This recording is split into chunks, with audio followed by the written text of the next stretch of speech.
Assalamualaikum teman-teman. Welcome to Once Upon a Time channel, when the history told more stories. Jangan lupa like, subscribe, dan nyalakan lonceng notifikasinya ya.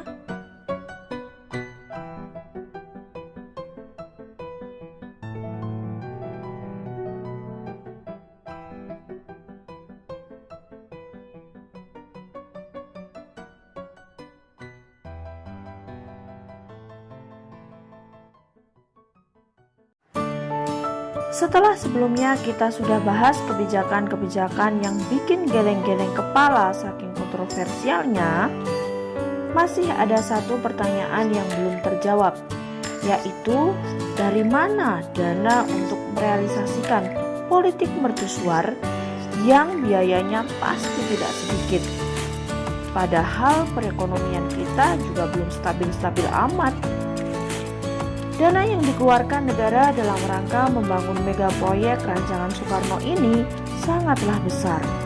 Bahkan pemerintah sampai menyisihkan anggaran khusus dalam APBN untuk merealisasikan program ini sebesar 3,6 miliar pada tahun 1961 dan 2,6 miliar pada tahun 1962. Tahun-tahun itu duit segitu banyak banget loh teman-teman. Tapi balik lagi, duitnya memang gak ada. Nah, karena gak ada duit, pinjamlah kita ke negara teman. Ingat kan ya, Indonesia sedang berteman sama siapa pada waktu itu? Ya, betul, negara-negara NEVO. Salah satu negara yang baik hati ngasih pinjaman ke Indonesia adalah Uni Soviet. Soekarno berhasil PDKT dengan Nikita Khrushchev dan mendapat pinjaman 12,5 juta dolar Amerika. Selain bantuan dari Soviet, ternyata Indonesia juga masih punya simpanan dana rampasan perang dari Jepang.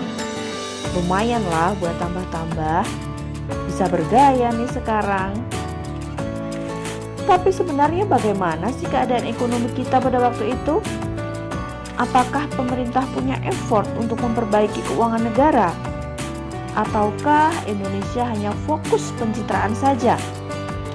Untuk lebih jelasnya, mari kita mulai bahas ya. Usaha pemerintah untuk memperbaiki perekonomian negara terus dilakukan dengan cara menerapkan berbagai kebijakan-kebijakan. Mari kita bahas satu persatu apa saja kebijakan-kebijakannya. Kebijakan pertama adalah pembentukan Bappenas. Sebagai upaya untuk melaksanakan pembangunan ekonomi, pada tanggal 15 Agustus 1959, pemerintah membentuk Dewan Perancang Nasional atau disingkat dengan Depernas. Dewan ini diketuai oleh Muhammad Yamin dengan beranggotakan 50 orang.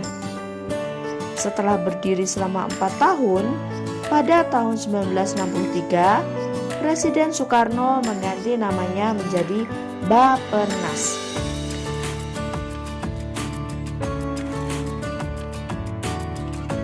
Tugas dari Bappenas yaitu yang pertama, menyusun rencana jangka panjang dan rencana tahunan bagi pembangunan di tingkat nasional dan daerah. 2. Mengawasi dan menilai pelaksanaan pembangunan. Dan yang ketiga, menyiapkan serta menilai hasil kerja mandataris untuk MPRS.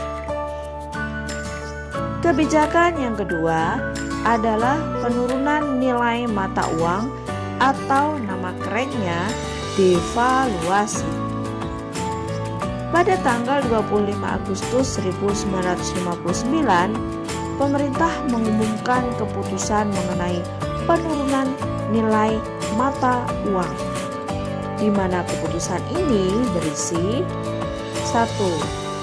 Nilai uang kertas Rp500 berubah menjadi Rp50. Yang kedua, uang kertas Rp1.000 menjadi Rp100.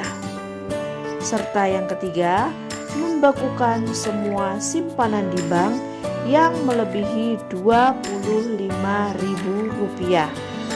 Rugi dong ya kalau kita nyimpan uang banyak-banyak di bank, ujung-ujungnya dibekukan, diambil oleh negara. Tapi kebijakan ini bertujuan untuk membendung tingginya inflasi. Dengan devaluasi, diharapkan uang yang beredar di masyarakat berkurang. Selain itu, nilai rupiah juga bisa meningkat. Namun, usaha tersebut tidak dapat mengatasi kemerosotan ekonomi. Para pengusaha di daerah tidak sepenuhnya mematuhi ketentuan tersebut. Ya iyalah ya, lagi pula kalau dipikir siapa yang mau rugi? Pemotongan nilai mata uang memang berdampak pada penurunan harga barang-barang. Tapi tetap saja rakyat kesulitan untuk membeli karena yang nggak punya uang. Kas negara yang dimiliki Indonesia juga mengalami defisit. Hal ini diakibatkan karena kas tersebut digunakan untuk membiayai proyek politik mercusuar yang sangat-sangat menghabiskan anggaran. Untuk menyetop defisit ini, pemerintah justru mencetak uang baru tanpa penghitungan yang matang. Padahal, untuk mencetak mata uang, ada banyak pertimbangan yang harus dilakukan. Alhasil, devaluasi kembali dilakukan pada tahun 1965 dengan menjadikan uang Rp1.000 menjadi Rp1.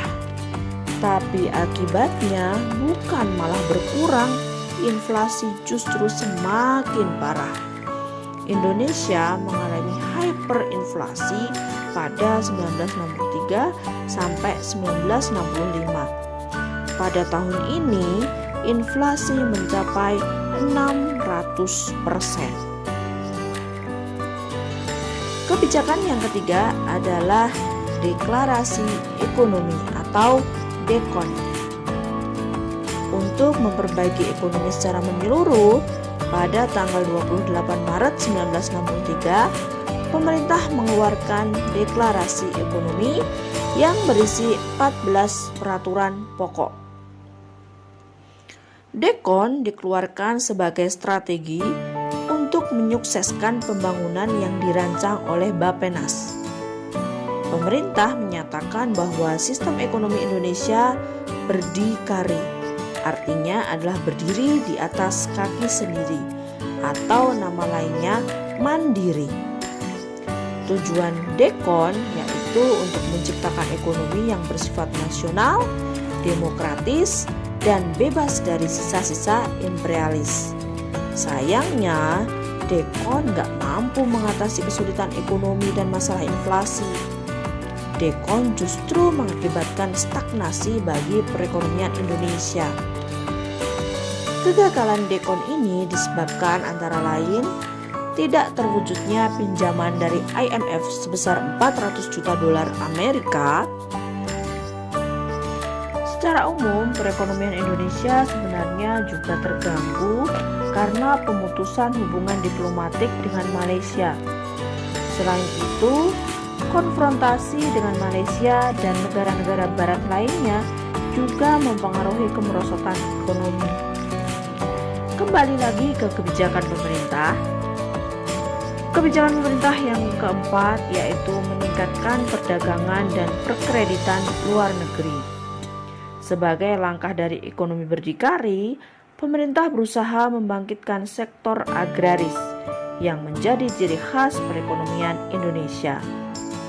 Harapannya, hasil pertanian mampu diekspor untuk memperoleh devisa dan menyeimbangkan neraca perdagangan.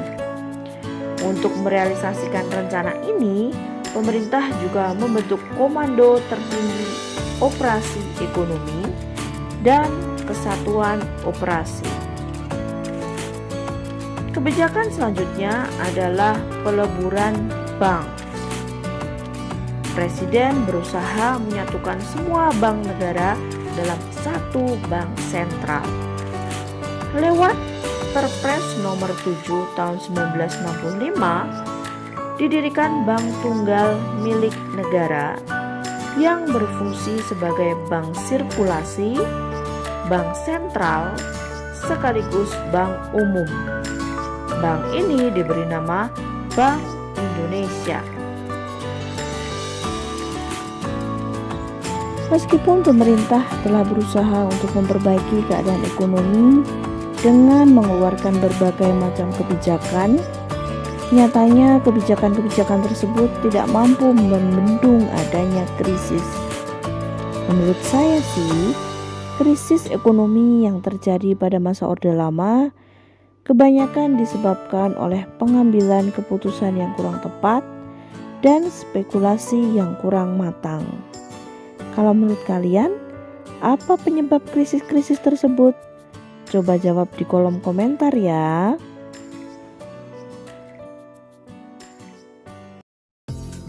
Teman-teman, itulah tadi sekilas peristiwa sejarah yang sudah kita bahas sama-sama.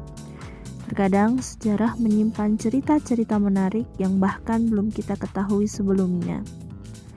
Next, enaknya kita bahas apa lagi ya? Bisa kasih saran di kolom komentar. Jangan lupa like, subscribe, dan share ke teman-teman kalian ya. Terima kasih. Assalamualaikum warahmatullahi wabarakatuh.